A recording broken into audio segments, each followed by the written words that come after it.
So we've looked at how you can use backtracking to find a polynomial function. So we're going to do today two different things. One, we're going to look at kind of a shortcut that you can use to find those polynomial functions as kind of an optional way of doing it. And then two, we're now going to tie them into specific points. So we talked before about how when you have two roots, there's an infinite number of parabolas that could fit, that would go through those 2 points. What we're going to do now is we're going to say, okay, now I'm going to give you the roots and I'm going to give you a specific point. Okay, so we're going to say, all right, it's going to go through these two and it has to go through this point right here. And that right there is going to cinch it down to just one possible parabola. Okay, because there's a rule, just like how for any 2 points, there's exactly one line that goes through them. For any 3 points, there's exactly one parabola that goes through them. Okay, so that's kind of the piece that we're adding on here. So first off, we're going to talk about this shortcut thing, okay? So the first thing that you need to realize in order to do this shortcut is think about how we factor things. So if I have something like this, the way that we factor it is we look for two numbers who multiply to -14, so that's your product, and then add to +5, so that's your sum, right?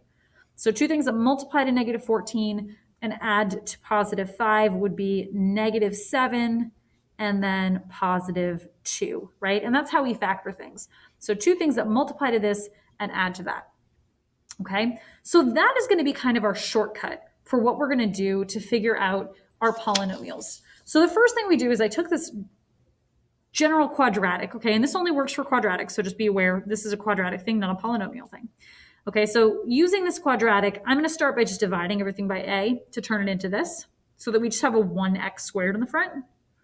And then I can use that same trick, right, where I need two things that multiply to this guy and add to that guy. Okay, so the shortcut is that when you find your two roots, root 1 and root 2, right, that root 1 times root 2 should equal c over a. Okay, and root 1 plus root 2 should equal b over a, which is your middle term. Okay, so multiplying the two of them should give you your end term, adding them should give you your middle term. Okay, so we can look at this guy right here and say, okay, well, given my roots of 4 and 6, so the product of those two numbers is 24, and the sum of those two numbers is 10. So that means that my polynomial is going to be x squared plus 10x plus 24, right? Because we're looking for two numbers that multiply to 24 and add to 10. Oh, wait, I forgot something. Did you notice? I bet you noticed, right? If I factored this, I would get x plus 4 times x plus 6. But that means that my roots would end up being negative, right? Okay, so that's not right. So how do I need to tweak this to make it work?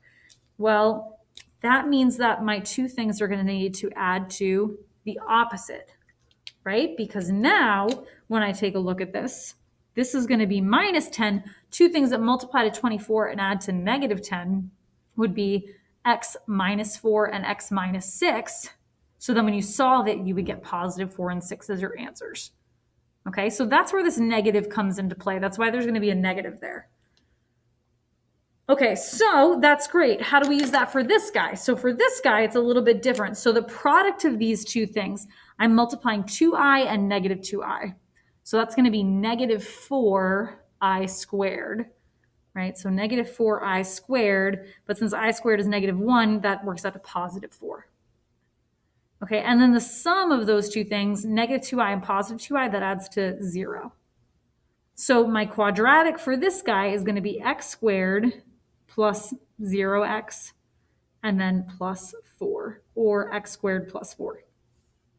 Okay, so that's kind of a shortcut that you can use. You don't have to use this shortcut. If you want to just keep backtracking, that's totally cool. You can totally do it that way.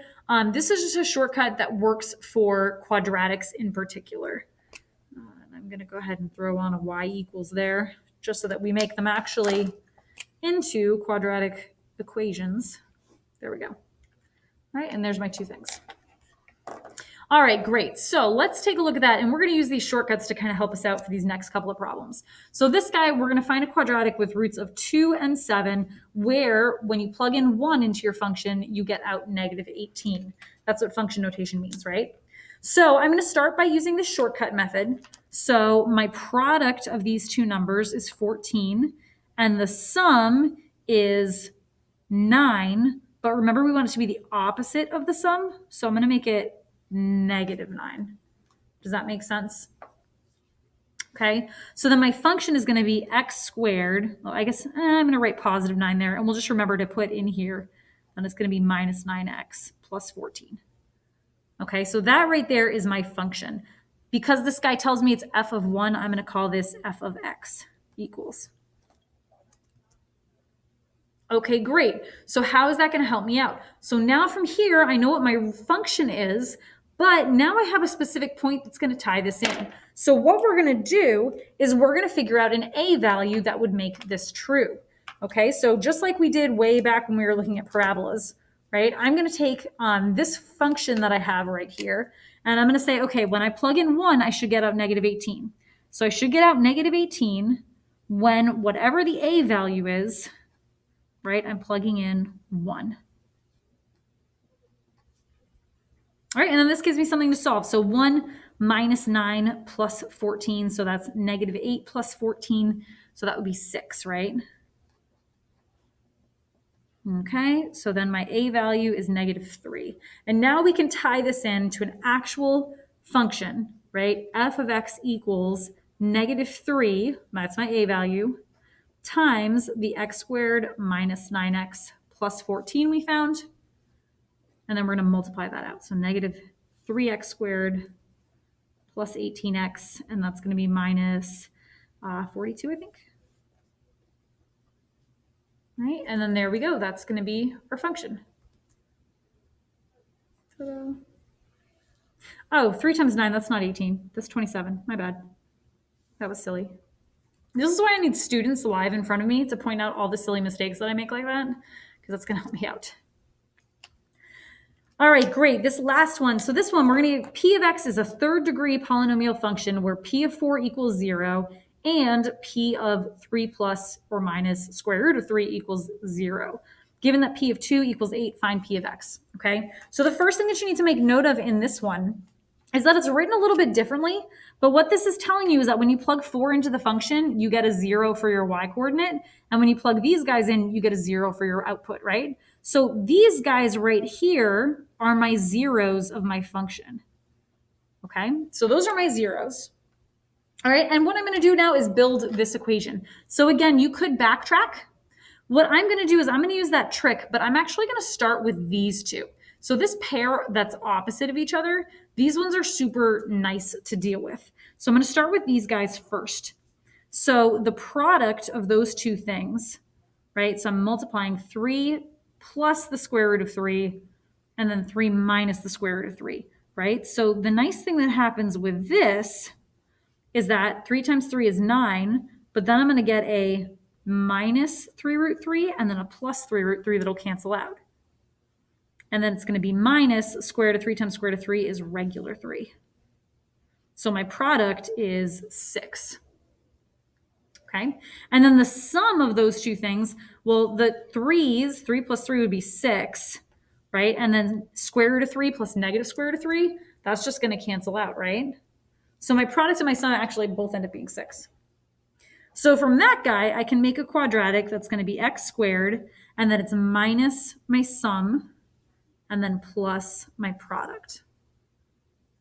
Okay, so these two roots gave me this quadratic, but I can't forget about the other one, that p of 4 equals 0. So when you plug in 4, you're also going to get out 0, but that's an easy one to write, right? That's just x minus 4. Okay, great. So now I can do a giant distributive property, multiply these guys all together. So multiply all of those by x. That's going to be x cubed minus 6x squared plus 6x. Then distribute the -4 minus 4x squared plus 24x minus 24. So that works out to, let's see, x cubed minus 10x squared plus 30x minus 24. All right, so we've got our polynomial, but now we need to tie it into the specific value. And this is where this last bit, the fact that they tell us that P of 2 equals 8, right? So that's where I'm going to tie this in. I'm going to plug in the 8 for my y value, my unknown a value, and then I'm plugging in 2 for x. So 2 cubed minus 10 times 2 squared plus 30 times 2 minus 24. I do not trust my brain to figure this out correctly. So I'm going to go to my handy dandy calculator. So that's 8. That would be 4. So minus 40 plus 60 minus 24. So that's 4. So I have 8 equals a times 4.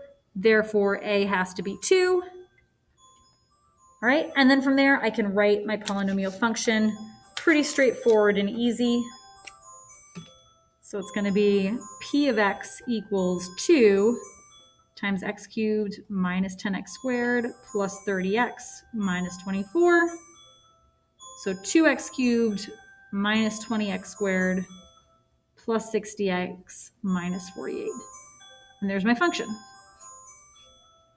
All right, now one quick thing for you. You're going to have some problems in your homework where they're going to tell you that this is true and then ask you to find, instead of finding the whole function, they'll ask you to find another value for p of x. So like instead of saying find p of x, they might ask you to find like p of 3.